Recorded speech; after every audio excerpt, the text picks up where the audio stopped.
주 하나님께서 이 한 시간 은혜 위에 은혜를 더해 주시고 우리에게 성령의 기름 부으심으로 역사해 주셔서 하나님께서 원하시고 기뻐하시는 그러한 예배 될 수 있도록 인도해 주옵소서. 예수님의 이름으로 기도하옵나이다. 아멘. 우리는 부르심을 받은 사람들이다 라는 거죠. 부르심을 받은 사람들, 누구로부터 부르심을 받았나요? 우리가 하나님으로부터, 때로는 예수님으로부터 부르심을 받았단 말이죠. 부르심에는 목적이 있습니다. 여러분들 한 사람 한 사람, 여러분들을 향한 목적이 있다라는 거죠. 그 목적, 하나님께서 아브라함을 부르셨어요. 부르신 목적이 뭐죠? 아브라함을 부르신 목적, 새로운 민족을 하나님께서 만들기를 원하셨죠. 그 민족은 어떤 민족입니까? 메시아를 준비하는 민족, 하나님의 구원의 역사를 이루고자 하는 민족을 삼기를 원하셨어요. 그래서 지금으로 말하면 이라크 갈대아 우르에서 하나님께서 아브라함을 부르셨습니다. 부르신 목적은 하나님께서 한 민족을 이루게 하시고, 민족을 이루는 가운데에서는 이 백성들이 있어야 되겠죠. 그래서 하늘의 뭇별처럼 바닷가의 모래처럼, 그래서 하나님께서 그 일을 아브라함을 통해서 시작하게 하시는 것을 보게 됩니다. 독자 이삭을 바친단 말이죠. 뭔가 오늘 우리들에게 느낌이 있잖아요. 하나님께서 독자 예수 그리스도를 보내셔서 십자가에 달려 죽게 하시는 것을 보게 됩니다. 한 민족을 이루기 위해서는 땅을 주시죠. 그 땅은 영원한 땅입니다. 그래서 이스라엘 백성들은 그 땅을 떠나면 안 돼요. 떠난다라고 하는 것은 하나님의 어떤 징계가 있다라고 말할 수 있습니다. 그 땅, 아브라함도 일시지만 이제 약속의 땅을 떠나서 애굽으로 내려간 적이 있습니다. 그때 혹독한 위험에 직면하게 되죠. 우리도 하나님께서 우리를 부르신 목적이 분명히 있는데 그 목적의 가치를 둘 때 우리는 행복한 것입니다. 힘들고 어렵지만 그래도 행복한 거예요. 왜? 목적 있는 삶을 살아가니까. 그 목적은 하나님 주셨다라는 것이죠. 하나님께서 아브라함을 통해서 모든 민족이 복을 받기를 원하셨어요. 복의 근원이 되기를 원하셨죠. 오늘도 우리들이 그런 생각을 가져야 돼요. 우리 마음에 하나님이 계시잖아요. 하나님께서 우리를 복되게 하시고 우리를 통해서 복 있는 일을, 복된 일을 행하게 하시는 것을 볼 수가 있습니다. 하나님께서 아담을 부르셨어요. 아담아, 아담아, 네가 어디 있느냐. 아담을 부르신 목적은 뭘까요? 관계 회복입니다. 선악을 따먹고 숨었단 말이죠. 무화과 나무 입으로 가리는 두려움도 있었겠죠. 하나님 뵙기를 두려워했죠. 그때 하나님께서 그러한 아담을 부르셨습니다. 아담아, 아담아, 내가 어디 있느냐. 나와봐라. 관계를 회복하기를 원하셨을 거예요. 물론 선악과를 따먹었으니까 정녕 죽이려는 말씀처럼 하나님과의 관계가 멀어진 거죠. 멀어졌으니까 선악과 따먹는 순간에 두려워서 숨었단 말이죠. 두려워서 숨었다라고 하는 것은 뭐예요? 에덴 동산에서 추방은 시켜야 됩니다. 하나님 말씀이기 때문에. 그러나 그 자손들로 하여금 메시아가 태어나게 하시고 또 구원하게 해주시는 그 징표를 보여주시는 것을 볼 수가 있습니다. 하나님께서 이사야를 부르셨죠. 이사야에게 소명을 주시는 거죠. 이사야에게서 발견할 수 있는 것은 뭐냐면 성전 얘기를 합니다. 하나님 어디 계신가? 성전에 계시다. 이 구약 시대에 보면은 하나님이 어디 계시는가? 특별히 지성소에 계시다. 이스라엘 백성들이 하나님의 임재를 경험하는 데 있어서 가장 중요한 것이 이제 속죄일이라 생각합니다. 대제사장이 지성소로 들어가는 거죠. 하나님의 임재를 경험하고 축복을 선포하는. 우리도 하나님의 임재를 경험하고 하나님의 임재 가운데 축복을 선포할 수 있는, 무엇이 가장 가치 있는 일인가, 무엇이 복음인가를 말할 수 있는 사람이 되어야 된다라고 생각을 합니다. 하나님께서 모세를 부르셨어요. 모세를 부르신 목적이 있습니다. 왜 모세를 부르셨을까요? 애굽에서 이스라엘 민족을 이끌어내라. 하나님의 백성들이 약속의 땅에 들어가 있어야 되는데 애굽에 가 있잖아요. 그러니까 거기에서는 이끌어내야 돼요. 지금도 오늘 우리들에게 있어서 터치전도 이제 시작되잖아요. 터치전하는 목적이 뭘까요? 그 목적의식이 분명히 있어야 되겠죠. 애굽에서 죄 가운데 고통받는 사람들을 이끌어내야 되는 것처럼 지금도 세상에는 죽어가는 영혼들이 있단 말이죠. 지옥으로 향하는 사람들이 있단 말이죠. 그들을 이끌어내지 않으면 그들은 그들 나름대로 심판받을 것입니다. 우리들은 평안할까요?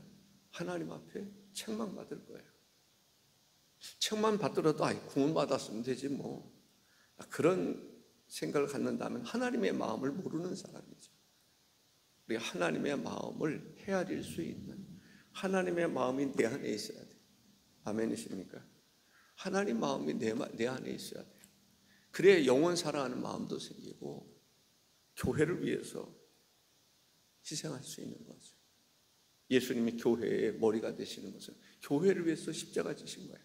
교회는 어떤 곳인가? 사명 따라 모이는 데가 교회입니다. 십자가 지는 것이 교회예요. 죽어가는 영혼 살리는 게 교회예요. 구원의 방주 역할을 해야 하는 것이 교회입니다. 교회는 교회 사명 감당해야 됩니다. 뭐 직분 얘기하기도 합니다. 직분 얘기가 중요한 게 아니에요. 모든 사람들은 그냥 그리스도인입니다. 교회 어떤 그 사명 때문에 직분 준 거지. 우리가 잘 아셔야 돼요. 주님이 교회 머리가 되시던 이유는 교회를 위해서 자기 몸을 희생했기 때문입니다. 죽으셨고 피값으로 우리를 사신 거예요. 우리는 피값을 감당해야 돼. 어떻게 보면. 그런데 다른 얘기 나올 수 있었지만은 정말 그리스도인으로서 교회는 그 사람이 누구든지 목사든지 장로든지 그리스도인으로서 그 삶을 살아가는 것이 중요하다라는 말씀을 드리고 싶습니다.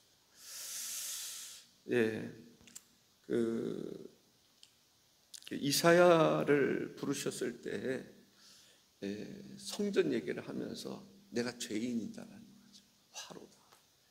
망하게 되었다. 자기를 발견할 수 있는 사람들의 고백입니다. 회개라는 게 그예요. 화로다. 내가 망하게 되었다. 나는 죄인 중에 괴수로. 정말 우리가 발견할 수 있는 것이 내가 죄인 중에 괴수라는 거예요. 아직도 죄 가운데 있어요. 그래서 겸손해야 됩니다. 교만하면 안 된단 말이죠. 교만은 사탄의 역사입니다. 멸망의 앞잡이죠. 멸망의 앞잡이, 사탄의 역사. 사울을 보면서 느낄 수 있는 게 뭐예요? 그게 교만이에요. 처음에는 교만했던 사람이 아니에요. 겸손했던 사람입니다. 정말 왕으로서 내게 합당치 못하다라는 겸손함이 있었습니다. 근데 교만하니까 모든 권력을 내가 없다라고 생각하죠. 권력은 하나님께 있는 것입니다. 하나님께로부터 오는 권력이 진짜 권력입니다. 세상적인 권력은요, 어떻게 보면 마귀적인 경우들이 많이 있어요. 세상에 권력 가진 사람들이 불의를 행하고 마귀를 대신해서 역사하는 경우들을 보게 됩니다. 요즘 극동방송 김장원 목사님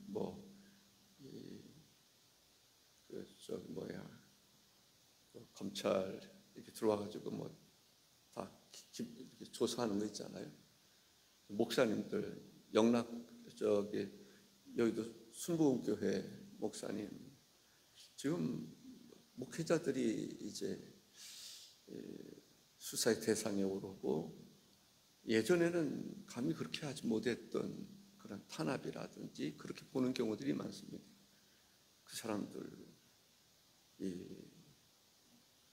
앞으로 어떻게 될까? 앞으로 어떻게 될까?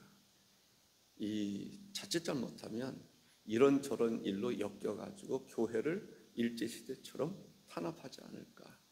그런 것이 시작된 것은 아닌가라고 하는 그러한 이야기를 하는 분들이 있습니다. 예전에는 상상하지도 못했던 그런 일들이 지금 일어나고 있다라는 거죠. 이럼에도 불구하고 교회가 깨어나지 못하면 어떻게 될까? 정말 우리가 정말 영적인 싸움이 뭐냐라는 거지. 영적인 싸움. 그건 영적이 아니야.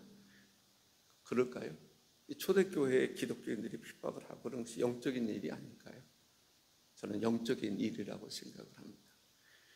우리가 부름받은 사람, 그러기 때문에 목사로 부름받았기 때문에 힘든 거죠. 사명이 있기 때문에. 장로로 부름받았기 때문에 책임져야 되는 거예요. 직분은 책임이 따르는 거지 책임 없는 직분은 글쎄요, 감당할 수 있는 걸까요? 장로이기 때문에 재정도 책임져야 되고, 장로이기 때문에 전도도 책임져야 되고, 장로이기 때문에 장로로서의 책임져야 됩니다. 목사이기 때문에 직분에는 뭐가 따른다고요? 책임이 따른다. 그 책임 사명으로 알고 감당할 때 그 이름이 빛나는 것이 될 수 있다라고 생각을 합니다. 예수님이 이 땅에 오신 목적이 뭘까요? 우리 인간의 죄를 대속해 주시기 위해서 이 땅에 오신 거죠. 부름받은 사람에게는 목적이 있습니다. 이 바울 사도 예수께서 부르셨어요. 그렇게 기독교를 핍박했던 사울인데 부르셨단 말이죠. 부르신 목적이 무엇인지 바울은 알죠. 그래서 죽도록 이방 선교를 위해서도 헌신하고 오직 복음을 전파하는 일에 목숨을 걸었던 것을 볼 수가 있습니다. 지금 우리가 부름을 받았다는 그런 생각을 가지셔야 합니다. 부름받아 나서니 어디든지 가오리다. 부름받았어요. 왜 하나님 우리를 불러주셨을까요? 이 시대 속에서 나를 일꾼으로 부르셨다. 사명자로 부르셨다. 왜 부르셨을까요? 모든 사람이 구원에 이르기를 원한다는 것이 하나님의 말씀입니다. 모든 사람이 죄인, 죄값은 사망. 그런 가운데서 하나님이 나를 부르셨어요. 부르신 목적이 뭐예요? 복음 증거하는 것입니다. 복음을 가르치는 거예요. 우리를 부르신 목적은 복음을 가르치는 거예요. 복음을 전하는 거예요. 그리고 복음과 함께 능력 받아서 귀신들 쫓아내고 병든 자 고치고 내 삶 속에서 하나님의 기적의 역사가 일어나도록 부르셨단 말이죠. 근데 부름받았다라고 그러면서 복음을 가르치지 않고 증거하지 않고 귀신 쫓아내지 않고 병든 자 보면서도 고치려는 생각도 없고 그러면 어떻게 된 거죠? 부르심을 받은 사람으로서의 사명을 감당하고 있는 것인가요? 그렇게 생각하시나요?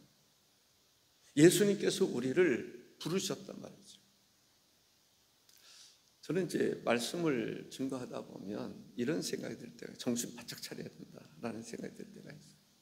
왜냐하면 성령께서도 생각나게 그때그때 생각나게 하시는데 마치 마귀는 가만히 있다가 그 생각을 물어가는 것 같은 느낌이 들 때가 있습니다. 그래서 생각이 날 때 바로 증거해야지, 그렇지 않으면 빼앗아가는 경우도 있어요. 그렇습니다. 하나님께서 여러분에게 말씀을 증거할 때 정신을 다른 데 두어서 말씀을 사탄이 빼앗아간단 말이죠. 성경 비유하는 것처럼 뺏어간단 말이죠. 우리는 하나님의 말씀을 받을 때 뭐라고 받으라고요? 아멘 아멘. 그래서 내 마음에 새기도록 해야 돼요. 아멘, 바로 아멘. 그래서 아멘 아멘 하라고 그러는 그 교회들도 있어요. 왜냐하면 말씀이 선포될 때 내 마음밭에 신비에 새겨란 말이에요. 그래야 그 말씀이 살아 움직이고 싹이 나고 이제 열매를 맺지. 말씀을 받지 않으면, 그래 내 신비에 새기지 않으면 사탄이 와서 뺏어간단 말이죠. 사탄에게 줄 것이냐라는 거죠. 우리는 결코 줄 수가 없다. 예수님이 이 땅에 오신 목적 중에 하나가 뭐예요? 마귀의 일을 멸하기 위해서 오셨다. 아멘. 마귀의 일을, 마귀가 하는 일들이 있단 말이에요. 우리가 영적으로 감각이 없는 사람들은 이게 마귀는 지금 없는 것 같은데, 나에게도 마귀가 없는 것 같고 교회도 마귀가 없는 것 같고 사람들에게 마귀가 없는 것처럼 보여요. 그 이상하다. 그 예수님이 오신 목적은 마귀를 멸하려고 그러는데 사람들의 마음속에 마귀가 얘기를 많이 한단 말이죠. 마귀가 말씀을 빼앗아가려고. 그 밭은 누구를 얘기하는 거예요? 우리 모두를 얘기하는 거란 말이죠. 그렇다고 한다면 우리 속에도 마귀 사탄이 주는 마음이 있단 말이죠. 베드로에게 마귀가 주는 마음이 있어요. 가룟 유다에게 마귀가 주는 마음이 있어요. 그럼 다른 제자들에게는 마귀가 주는 마음이 없었을까요? 베드로가 마귀가 주는 마음을 따라서 말했을 때 다른 제자들이 다 동조했단 말이죠. 그러니까 다른 사람들도 마귀의 취약점을 가지고 있단 말이죠. 그렇다고 한다면 우리 속에는 마귀의 역사가 없을까? 마귀가 혹시 내 마음에 존재하면서 주는 마음은 없을까? 사울의 마음 속에는 있었단 말이죠. 그래서 다윗이 성령의 감동을 받은 다윗이 하프를 연주할 때 그 마귀가 떠났다. 떠난 것으로 끝난 게 아니라 또 들어온단 말이죠. 성경에도 비유하고 있지 않아요? 마귀를 내쫓았는데 다시 들어온다. 이 지구상에는 숫자로 말하면 마귀의 숫자가 있어요. 그럼 마귀들이 가만히 있느냐 이거죠. 천사들의 숫자도 있을 거예요. 그래서 천사들이 가만히 있느냐라는 거예요. 우리의 기도를 천사들이 하나님 앞에 올려드리는 그런 모습을 이야기하는 경우들이 있습니다. 그럼 천사들의 도움이 있지만 마귀의 역사도 있어요. 참 조심스러운 그런 이야기입니다만은 제가 이렇게 설교를 하다 보면 그런 느낌이 들 때 마귀가 하나님 말씀을 오해하게 만들고 하와를 넘어뜨리는 것처럼 마귀들이 말씀을 빼앗아 간다. 그러니까 말씀이 마음에 새겨야 되는데 말씀을 안 들어. 마귀가 듣지 못하게 하는 경우들이 있어요. 마귀가 정신 차려야 되는데 마귀에게 끌려서 그냥 그것이 정당한 것처럼 여기고 마귀가 주는 마음을 묵상하고 마귀가 주는 마음을 따라서 살아가는 그러한 삶이 있다면 그건 불행한 삶이죠. 어떻게 보면 저주받은 삶이라고 볼 수 있어요. 저주받았다고 해서 천국에 들어가지 못한다는 얘기를 하는 게 아니라 이 축복과 저주가 선포되지 않습니까? 하나님의 말씀을 내가 받지 못하고 놓치는 것은 그 자체가 불행한 거죠. 저주와 같은 것이죠. 그걸 받았어야 됩니다. 기회가 왔을 때 순종했어야 됩니다. 예수님이 나를 따르라 라고 말했을 때 재물 때문에 못 따른단 말이죠. 근심하고 돌아가는 경우들이 있단 말이죠. 지금도 그런 경우들이 있어요. 사람들이 얼마나 이 물질에 약한지요. 물질에 대한 설교를 하면요, 시험들 준비를 다 하고 있는 그런 사람들입니다. 특히 이제 외지에서 새벽 예배 이렇게 오거나 그래 물질 얘기하잖아요. 그냥 가버려요. 그 다음에 안 와요. 그 다음에 뭐라고 들려오는 소리, 새벽에 갔더니 돈 얘기하더라. 그런 얘기. 예. 어떤 사람도 그래요. 내가 잘 아는 사람도 그래요. 왔다가 돈 얘기. 이 돈은 이 일만하게 뿌리가 될 수도 있습니다. 그러나 하나님 앞에 이 헌신했던 사람, 부름 받았던 사람들 가만히 보세요. 돈을 포기한 거예요. 직장을 포기하고, 이 베드로와 요한과 야고보 이런 사람들도요. 세관에 앉았던 마태도 모든 것을 포기한 거예요. 돈 포기하는 거예요. 그리고 하나님께 붙어서 하나님의 나라 백성으로 살기를 원했다라고 하는 것을 볼 수가 있습니다. 수수할 것은 많되 일꾼이 적은 이때라고 볼 수가 있습니다. 우리는 어떤 사람이 되어야 마땅한가라고 하는 이 부름받은 사람들이 할 일, 다시 한번 말씀드립니다. 복음을 가르치고 전도하는 것입니다. 터치전도 이제 다가오지 않습니까? 27일부터 이제 토양터치 시작이 되는데 너무나 조용하지 않습니까? 이 터치전도 이제 토양터치부터 시작이 됐는데 너무나 조용한 것은 아닐까요? 지금 준비하는 사람들이 좀 있어야 될 거예요. 일부만이 아니라 준비하는 사람. 왜? 이제는 시작할 때가 됐잖아요. 운동하는 사람들이 시작하기 전에 몸 풀고 옷 갈아입고 막 준비하고 있지 않습니까? 이 토양터치가 그때부터라고 생각하지 마시고 지금부터 준비하는 거죠. 토양터치를 많이 준비하는 거죠. 그리고 이제 마지막에 달리기를 하는 사람들은 그 앞에 서 있어야 되겠죠. 예, 모든 것을 준비하고 서 있어야 되겠죠. 총소리 울리면서 그대로 뛰쳐나가야 되겠죠. 어느 날 운동도 안 하고 연습도 안 하고 갑자기 그냥 달리기 메달에 진입할 수 있겠어요? 불가능하죠. 선수꾼들이고 선수들이 있는 거하고 전혀 그냥 어느 날 갑자기 농사 짓던 사람이 세계 마라톤 대회에 딱 나간다 생각해 보세요. 그게 있을 수 있는 얘기인가요? 우리는 항상 준비하고 있어야 돼요. 어떤 준비? 1년에 한 사람은, 두 사람은 등록시키고 최소한 한 사람은 세례된다고 하는 그게 준비되어 있어야 됩니다. 근데 준비 얼마나 하고 있느냐라는 거죠. 예, 우리가 복음을 증거하고 가르치는 일, 사도행전 5장 42절에 보니까 그들이 날마다 성전에 있든지 집에 있든지 예수는 그리스도라고 가르치기와 전도하기를 그치지 아니하니라. 예, 부름받은 사람들이 할 일이 뭐예요? 가르치고 전도하고, 자녀들에게 가르치고, 다른 사람들에게 가르치고, 어린아이들에게 가르치고, 노인들에게 가르치고, 젊은이들에게 가르치고, 새신자들에게 가르치고.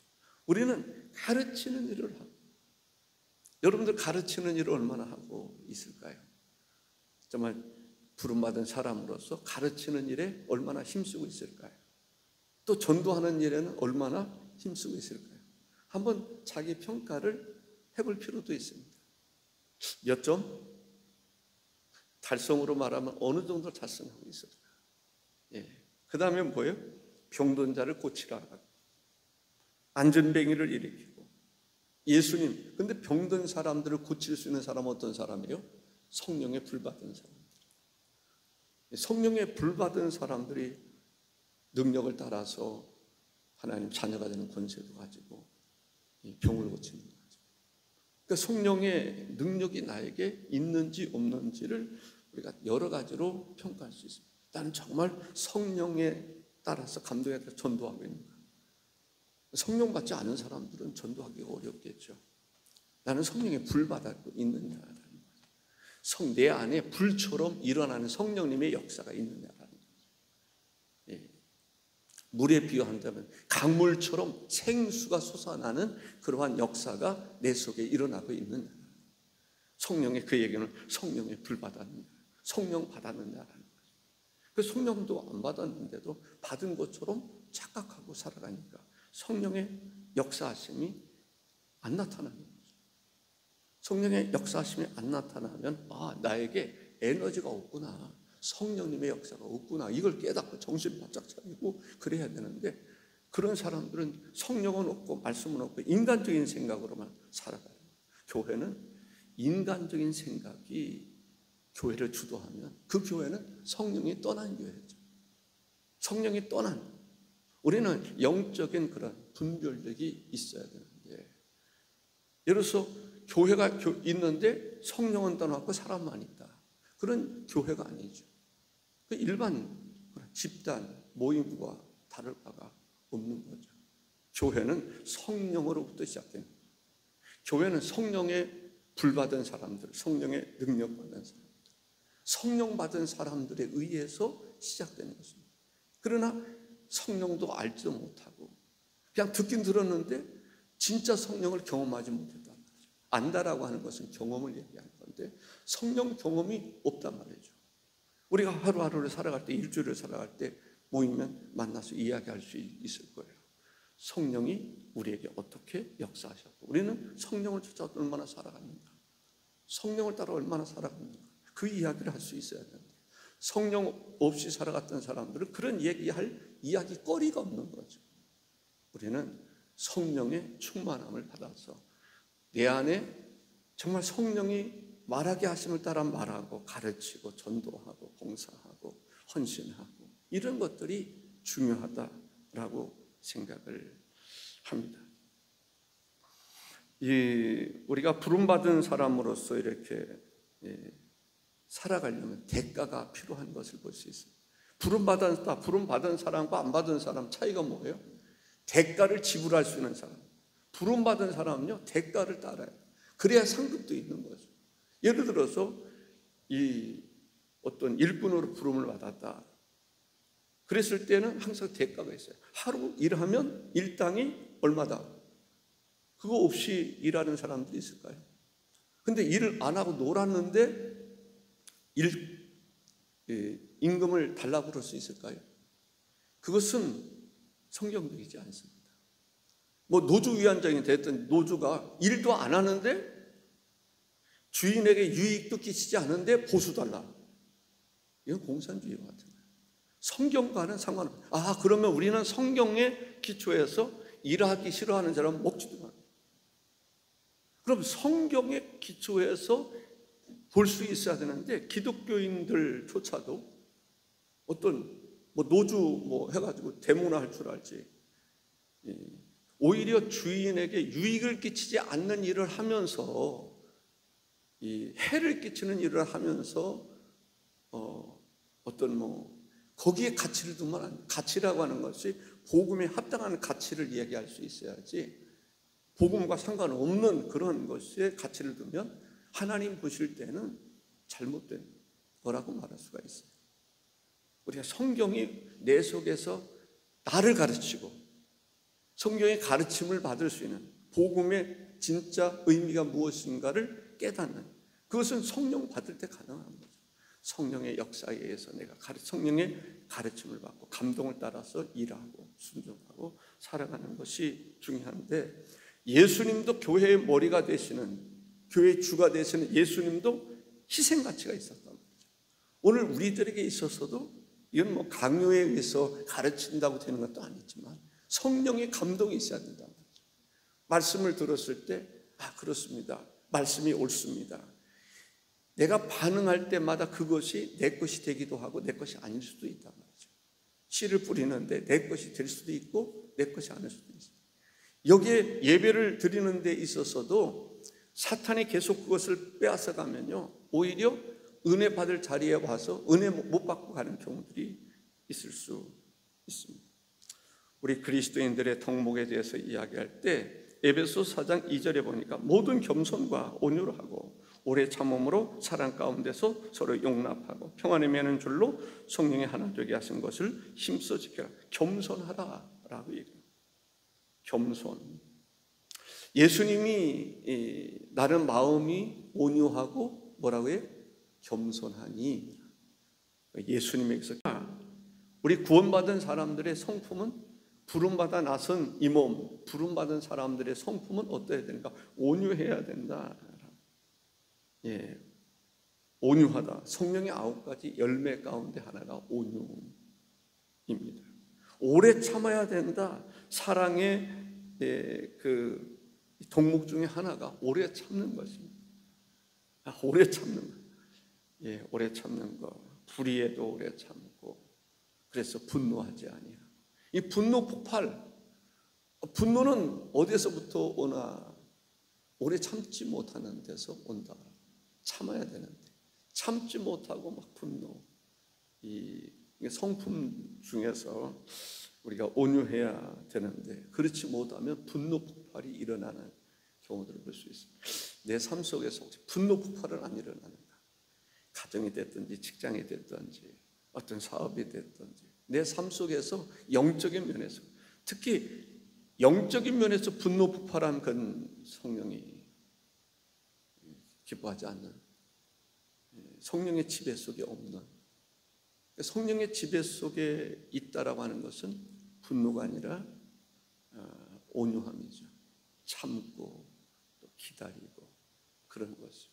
주 안에서 평안을 누리고.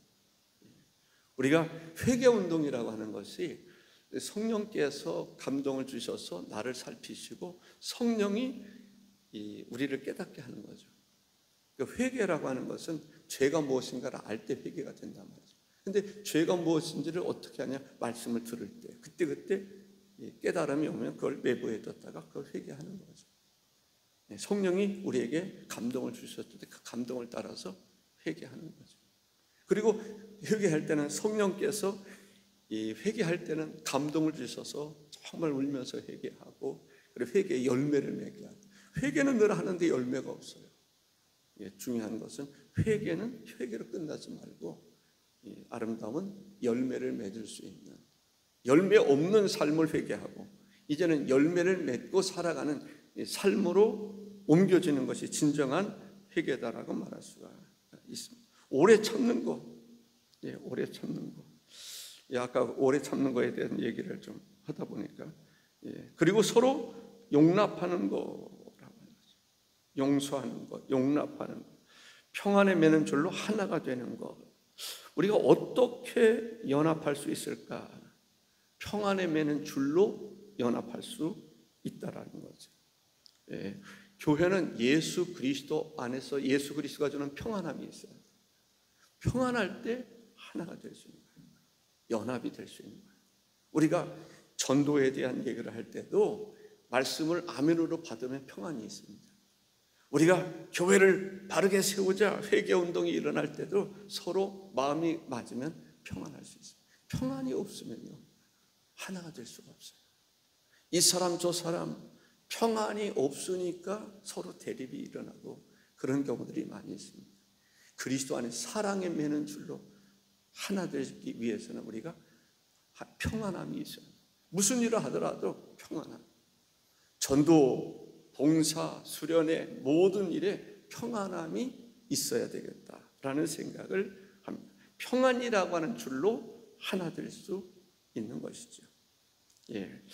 하나됨에 대해서 여러 가지로 이야기하고 있는데, 몸도 하나요, 성령도 하나요, 또 부르시면 소망도 하나고, 주도 하나고, 믿음도 하나고, 세례도 하나고, 하나님도 한 분이시고, 우리가 하나됨이라고 하는 것을 강조하고 있습니다. 부름받은 사람들 한 가지라도 오늘 잡으면 좋겠어요. 오늘의 말씀 가운데 부름받은 사람들은 어떤 사람들인가? 부름받았을 때 목적이 있다. 나를 부르신 이가 하나님. 왜 부르셨을까? 모세 부른 목적이 있고, 아담 부른 목적이 있고, 이사야 부른 목적이 있고, 제자들 부른 목적이 있단 말이죠. 그럼 나를 부르신 이가 하나님이시라면 나를 부르신 목적이 뭘까? 내가 어떤 사람이 되어야 마땅한가? 나에게 주어진 일이 무엇일까? 모든 그리스도인들에게 공통적으로 주어진 것이 가르치고 전도하고 귀신을 쫓아내고 병든 자 고치고 하나님의 자녀가 되는 권세를 활용할 때 성령의 불 받아야 그 일이 가능한 거죠. 성령 받지 않고 귀신을 쫓아낼 수 있을까요? 바알세불을 힘입어서 귀신을 쫓아낼 수 있을까요? 우리가 그럴 수 없단 말이죠. 성령 받자. 그래서 우리가 오직 성령이 너희에게 임하시면 너희가 권능을 받고 예루살렘과 온 유대와 사마리아 땅 끝까지 이르러 내 증인이 되리라 그랬는데 내 안에 정말 성령이 운행하시는가? 우리 스스로를 살피고 또 살필 수 있는 마음을 달라고 기도하고 하나님 살펴주시기를 바라고 내가 정말 주님이 원하시는 사람으로 부름을 받은 사람으로 살아가게 하옵소서. 갖출 것 갖추게 하시고 그러한 삶을 살아가게 하옵소서. 도움을 요청하면 하나님께서 도우시고 부름받은 삶을 살아가게 하실 줄로 믿습니다.